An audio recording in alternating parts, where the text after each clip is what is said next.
আমাদের নেতা নরেন্দ্র মোদী বলেছেন পশ্চিমবঙ্গের তৃণমূল এবং সরকার পুরোটা দুর্নীতিগ্রস্ত।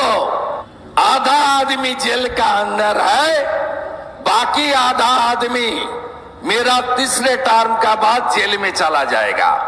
অর্থাৎ মোটা পার্থ পুরো শিক্ষা দপ্তরকে নিয়ে জেলে গেছে, মোটা কেষ্ট তার সকন্যা তিহার জেলে গেছে, জ্যোতিপ্রিয় মল্লিক খাদ্য দপ্তরকে নিয়ে জেলে গেছে, আর বাকি যেগুলো আছে মোদিজি বলে গেছেন আমার তৃতীয় টার্মে তারাও জেলে যাবেন। সবাই বলে মাফলার তো গেছে, হাওয়াই চটি কবে?